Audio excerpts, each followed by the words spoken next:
Bien, ahora vamos a ver lo que son los motores de corriente directa. Estos motores son máquinas de corriente directa usados como motores, y la misma máquina física puede ser cualquiera de las dos, ya sea un motor o un generador, dependiendo de la dirección en la que fluye la potencia a través de ellos. Y bien, como introducción, pues los primeros sistemas de potencia en Estados Unidos eran de corriente directa, pero a finales de la década de 1890, era claro que los sistemas de potencia de corriente alterna pues iban ganando un terreno, tomando en cuenta la parte de potencia, ¿no? Además, eh, a pesar de esto, los motores de corriente directa siguieron siendo una parte muy significativa de la maquinaria que se adquiría hasta la década de 1960. De tal manera que, ¿por qué eran tan comunes estos motores cuando los sistemas de potencia de corriente directa eran tan poco usuales? Entonces, esto deriva que las razones para la popularidad continua de los motores de este tipo es que los sistemas de potencia son más comunes y actualmente utilizados tanto en coches, camiones, aviones. Cuando un vehículo tiene un sistema de potencia de corriente directa, es lógico considerar su utilización. Otra aplicación de este tipo de motores es cuando se requieren variaciones amplias de velocidad, y ante la creciente difusión de los rectificadores inversos de potencia electrónicos, solo se utilizaban este tipo de motores. Bien, en la misma forma que como se comparan los generadores de corriente directa mediante su regulación de voltaje, de igual manera los motores de corriente directa se van a comparar por la regulación de velocidad. En este caso, la regulación de velocidad de un motor se define a través de esta ecuación o a través de esta, donde omega y n significan la velocidad sin carga en radianes por segundo y en revoluciones por minuto, respectivamente. De igual manera, omega y n representan la velocidad, una a plena carga en este caso, igual respectivamente en radianes por segundo y en revoluciones por minuto. Bien, entonces tenemos que esta es una medida aproximada de la forma de la característica de par velocidad o la relación par velocidad de un motor. De tal manera que esta regulación de velocidad positiva significa que la velocidad del motor cae cuando se incrementa una carga. Por otro lado, una regulación de voltaje es negativa cuando la velocidad del motor se incrementa al disminuir la carga. La magnitud de esta regulación de velocidad indica que tan pendiente o que tanta pendiente tiene la curva de relación par velocidad. Ahora, los motores de corriente directa son, por supuesto, accionados desde una fuente de alimentación de corriente directa, a menos que se diga lo contrario. Y existen 5 tipos de generadores, aquí están mal, esos motores de corriente directa, que se clasifican de acuerdo a la forma en que se produce su flujo. El primero es el motor de corriente directa con excitación separada. El segundo es motor de corriente directa en derivación. El tercero es el motor de corriente directa con imán permanente. El motor de corriente directa en serie y el motor compuesto. Es importante recalcar que en estos casos se asume que el voltaje de entrada de un motor es constante, por lo que simplifica el análisis de los motores y su comparación entre los diferentes tipos que existen de estos. Bien, ahora, en la siguiente figura, dado que un motor de corriente directa es físicamente la misma máquina que un generador, El circuito equivalente es prácticamente el mismo, con la diferencia de que la dirección de circulación de la corriente cambia al sentido opuesto. De igual manera, el voltaje de las escobillas también cambia, o la orientación de la polarización del voltaje de pérdida de escobillas cambia el sentido, ¿no? En este caso fluye hacia dentro del circuito del inducido,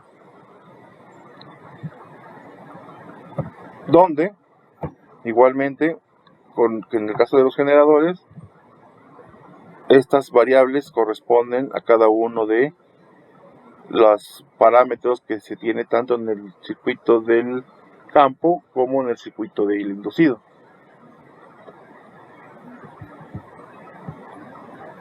Bien, entonces tenemos también que dado que precisamente en las caídas de voltaje en las escobillas son muy pequeñas, se pueden despreciar o incluirse dentro de la resistencia de la armadura o del inducido.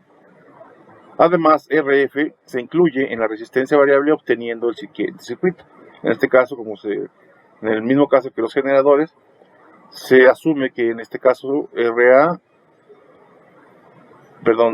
la resistencia que viene dada en la de ajuste se puede unir o integrar con la de RF para simplificar el análisis de este circuito, como se muestra en la figura.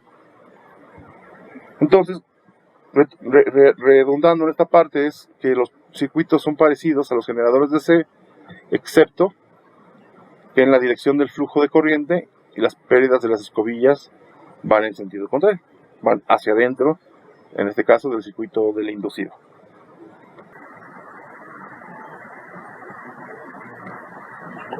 Ahora, el voltaje del inducido de la máquina está dado por esta ecuación, donde tenemos que la K es la constante asociada a la constitución de la máquina, el phi es el flujo de la máquina y omega la velocidad del rotor de la misma. Y el par producido, o el par inducido por la máquina se define por esta ecuación, donde K es la misma constante, phi es el flujo y la corriente de la armadura o del inducido. Tenemos que estas ecuaciones son necesarias para analizar el comportamiento y el desempeño del motor de DC. En este caso, la ley de voltaje es de Kirchhoff del circuito, del inducido y la curva de magnetización de la máquina, precisamente para este análisis. El voltaje interno que genera esta máquina está dado por la ecuación, como se había mostrado anteriormente, y tenemos que este voltaje inducido es directamente proporcional al flujo de la máquina y a la velocidad del rotor o la velocidad de rotación. Por lo tanto, ¿cómo se relaciona este voltaje interno generado con la corriente de campo de la máquina? En este caso, la corriente de campo de la máquina produce una fuerza magnetomotriz de campo dada por esta ecuación. Ya habíamos visto anteriormente que esta se relaciona, que es el número de vueltas, y esta es la corriente del campo, ¿no? Esta fuerza magnetomotriz produce un flujo en la máquina de acuerdo con su curva de magnetización, que es más o menos la que estamos viendo aquí. El flujo, o mejor dicho, la fuerza magnetomotriz genera este flujo, creando lo que es la curva de magnetización. Debido a que la corriente de campo es directamente proporcional a la fuerza magnetomotriz, y también que el voltaje del inducido también lo es respecto al flujo, se puede hacer una representación de esta curva en función de la corriente de campo del voltaje del inducido respecto a la corriente de campo. Sí, es importante resaltar que para obtener de una máquina la potencia máxima,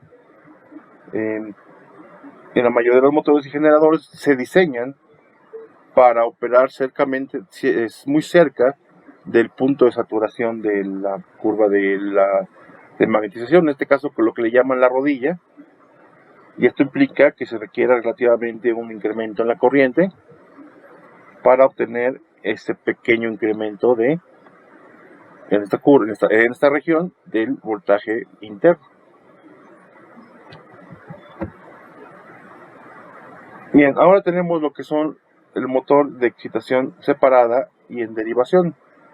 Un motor de DC de excitación separada es aquel cuyo circuito de campo se alimenta de una fuente de potencia de voltaje constante e independiente.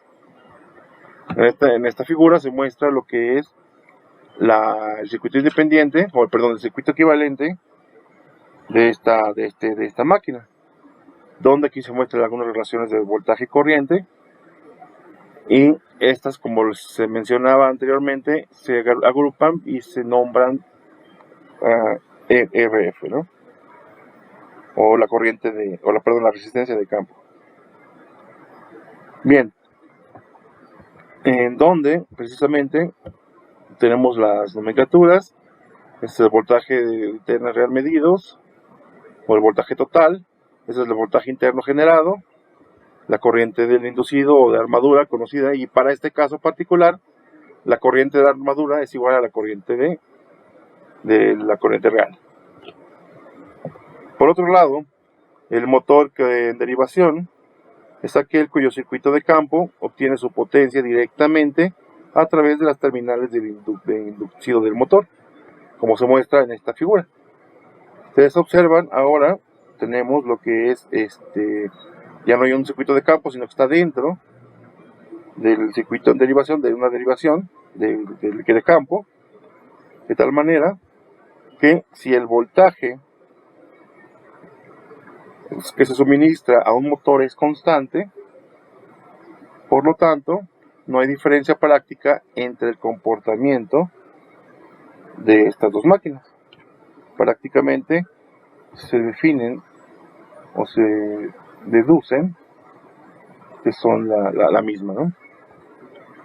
Bien, y por lo tanto, la ecuación por leyes de voltaje de Kirchhoff del circuito, del inducido, en este caso para estos motores es esta ecuación, donde el voltaje total es igual al voltaje interno más el voltaje de la armadura. Ahora, la característica terminal de un dispositivo es una gráfica que representa las cantidades de salida del mismo, una con respecto a la otra.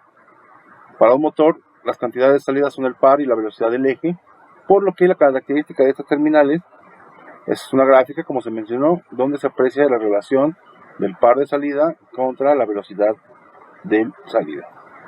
De acuerdo a la ecuación del voltaje de ley de voltaje de Kirchhoff del circuito, se tiene que el voltaje total es igual al voltaje inducido, el voltaje interno más el voltaje de la armadura.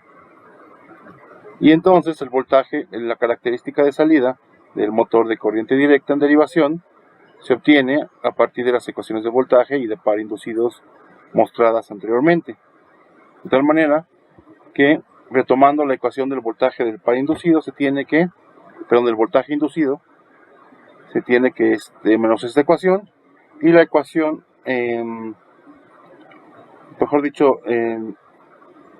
la ecuación entonces sustituyendo los valores, se tiene que el voltaje interno, sustituyéndolo en la ecuación, nos da este resultante. Ahora, tomando en cuenta o retomando también la ecuación del voltaje del par inducido, se tiene que el par inducido es igual a la constante por el flujo por la corriente de la armadura. Entonces, la corriente se puede expresar con esta ecuación, es nada más despejando la corriente de la armadura, y combinando ambas ecuaciones, en este caso tomando esta ecuación y sustituyendo tanto el voltaje interno como el voltaje de la armadura, o en este caso la corriente de la armadura, se tiene esta ecuación del voltaje total. Finalmente, resolviendo o deduciendo, desarrollando la ecuación para obtener la ecuación de la velocidad del motor, simplemente se despeja y tenemos la ecuación de la velocidad del rotor del motor. Bien, retomando la ecuación anterior, tenemos que esta ecuación en efecto es una línea recta con pendiente negativa. La característica de esta par velocidad resultante se muestra en esta figura.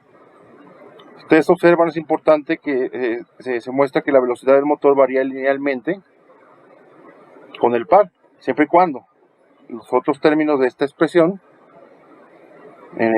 permanezcan constantes con la variación al aplicarle una carga. En este caso se asume que el voltaje en las terminales suministrado por la fuente es una fuente de corriente directa y constante. De tal manera que si esta fuente no es constante, sí puede generar un pequeño problema en esta curva, ¿no? Otro efecto interno del motor que puede afectar precisamente a esta curva de par velocidad es lo que le llaman reacción de armadura. Esto es, al aplicarle una carga, el efecto desmagnetizante reduce el flujo, y de tal manera que, como se muestra en esta figura, el efecto de una reducción del flujo a cualquier carga que se le aplique al motor, se incrementa la velocidad de con respecto a la velocidad, un incremento de la velocidad del motor con respecto a la velocidad que giraría sin esta carga o esta reacción del inducido.